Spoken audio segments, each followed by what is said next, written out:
اعوذ باللہ من الشیطان الرجیم بسم اللہ الرحمن الرحیم اللہم صلی علی محمد وعلی محمد۔ السلام علیکم سامعین گرامی، ہمارے سلسلہ دار کتاب فقہ الاحوال میں سے باب طہارت کا آج درس نمبر 7 ہے، اور کل آیات کی توضیح ہوئی۔ آج جو ہے طہارت کے اقسام کے سلسلے میں ہم آگے تفصیلی عبارت کا بحث کریں گے، تو عبارت کے مختصر توضیحات آپ لوگوں کو دینے کی کوشش کروں گا۔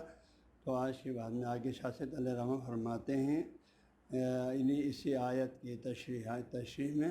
فالطہارۃ الظاہریۃ علی نوعین صغریٰ و کبریٰ۔ اوپر بحث ہوتا ہے ایک طہارت ظاہری اور ایک طہارت باطنی۔ طہارت باطنی سے مراد توبہ، جو انسان کے باطن کو پاک کرتا ہے گناہوں سے اور برے اخلاقیات سے، اور طہارت ظاہری ہماری جسم لباس کو پاک کرتے ہیں۔ تو شاہ علیہ رحمہ فرماتے ہیں طہارت ظاہری کی جو ہے پھر دو قسمیں، فالطہارۃ الظاہریۃ، پر ظاہری پاکی، جس کی جو ہے علی نوعین، اس کے دو نوع ہیں، یعنی دو قسم ہیں۔ طہارت ظاہری کی دو قسمیں ہیں، پہلی قسم صغریٰ، دوسری قسم کبریٰ۔ صغریٰ جو ہے یہ اصغر سے ہے، اصغر کے معنی چھوٹا مذکر کے لیے استعمال ہوتا ہے، ایک چھوٹا مذکر صغریٰ جو ہے اس کی مؤنث ہے۔ اس طرح اکبر سے کبریٰ ہے۔ تو طہارت دو قسمیں ہیں، فرمان میں سے پہلا صغریٰ چھوٹی طہارت، دوسرا کبریٰ بڑی طہارت۔ چھوٹی طہارت سے مراد جو ہے وضو ہے، اور کبریٰ بڑی طہارت سے مراد غسل ہے۔ تو وہ ایک شاہ فرماتے ہیں طہارت ظاہری کی پھر دو قسم ہیں، ایک صغریٰ اور ایک کبریٰ، یعنی وضو اور غسل۔ اب آگے فرماتے ہیں طہارت صغریٰ کی، یعنی وضو کے اندر اب کون کون سی چیزیں واجب ہیں، اس سلسلے میں بات کریں۔ ایک اصطلاح جو ہے فقہی طور پر ہمیں جاننا ضروری ہے کہ بار بار یہ اصطلاحات اسی باب طہارت میں بھی آ جائیں گے، آگے صلاۃ میں بھی آ جائیں گے بہت سی جگہوں پر۔ ایک اصطلاح ہے واجب، دوسرا اصطلاح فقہین کو احکام تکلیفی بولتے ہیں، دوسرا ہے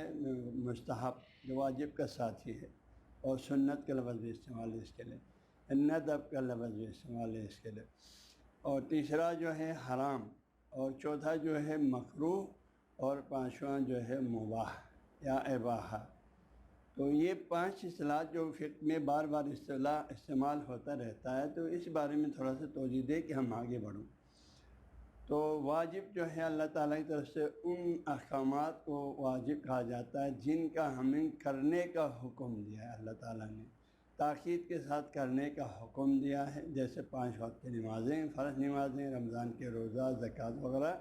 جن کے کرنے کا ہمیں حکم دیا ہے، اور اگر اس کو نہ کرنے کی صورت میں بلا وجہ آپ پھر گناہ گار ہوں گے، قیامت میں اس پر سزا ہوگا اگر اس نے توبہ وغیرہ نہیں کیا تو۔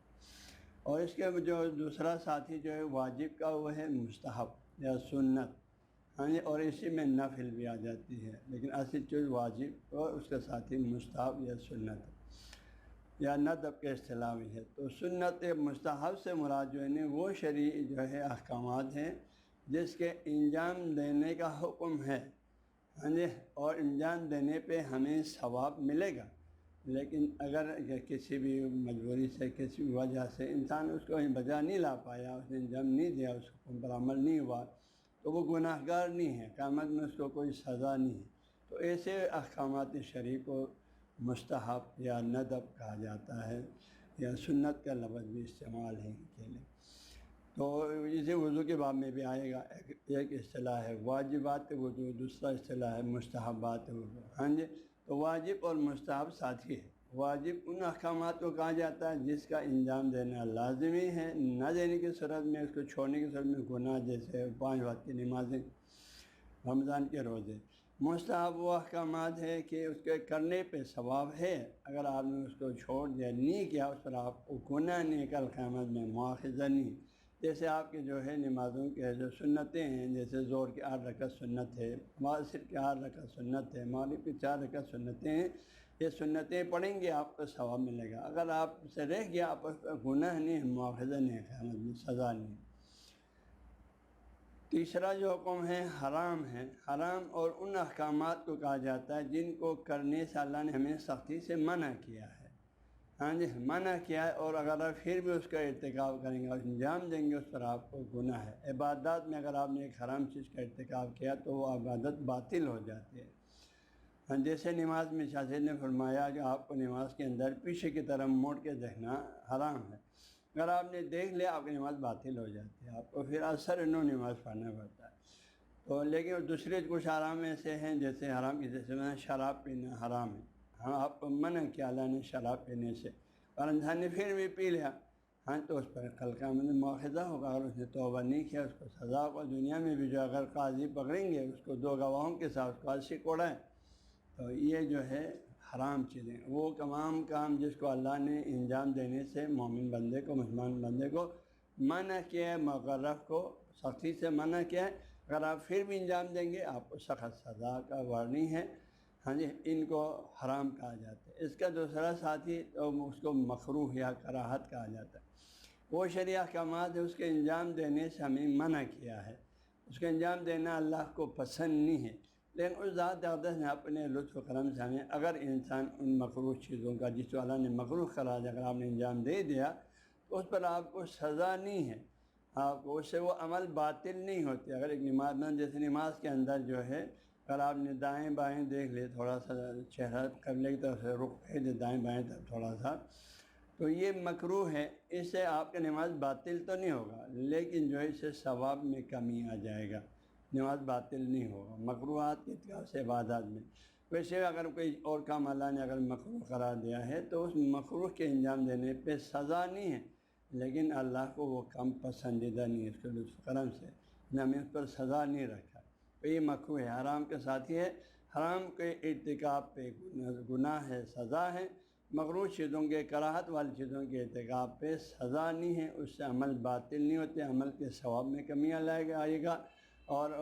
جو مکروہ چیز کو البتہ انسان بار بار ارتکاب ہو جائے گا تو پھر آہستہ آہستہ حرام کی طرف جانے کا خدشہ زیادہ ہے۔ تو یہ ان کو 4 احکامات تکلیفی ہے۔ ایک اور چیز ہے اباحہ یا مباح، ہوتے ہیں یہ چیز مباح ہے یہ اباحہ ہے، تو اس کا مطلب یہ ہے کہ آپ اس میں آپ کے لیے اختیار ہے، آپ چاہیں تو وہ کام کریں، نہ چاہیں تو نہ کریں، بالکل آپ کی مرضی ہے۔ جیسے آپ کو کھانا کھانا آپ کے لیے مباح عمل ہے، جائز عمل ہے، سونا آپ کے لیے مباح عمل ہے، جائز عمل ہے، آپ کو نہیں آتا سو جاؤ، سونا چاہے سو جاؤ، نہیں سونا چاہے نہیں سو جاؤ، کھانا کھانا چاہیں تو کھاؤ، نہیں کھانا چاہتا نہیں کھاؤ، تو اس قسم کی چیزیں کچھ مباحات ہے، وہ بندے کے اپنے اختیار پر سب کھائیں، چاہیں تو کریں نہیں چاہیں اس پر کرنے پہ کوئی الگ سے ثواب نہیں ہے، نہ کرنے پہ کوئی عقاب نہیں ہے، ان کو اباحہ یا مباح کہا جاتا ہے۔ تو یہ 5 احکامات تکلیفی ہے شرعی، یہ ابھی توضیح دے رہا ہوں چونکہ بعد میں یہ اصطلاح بار بار آتا رہے گا تاکہ اس بات آپ کو سمجھنے میں کوئی دقت نہ ہو۔ میں یہ کلا صحیح ہے۔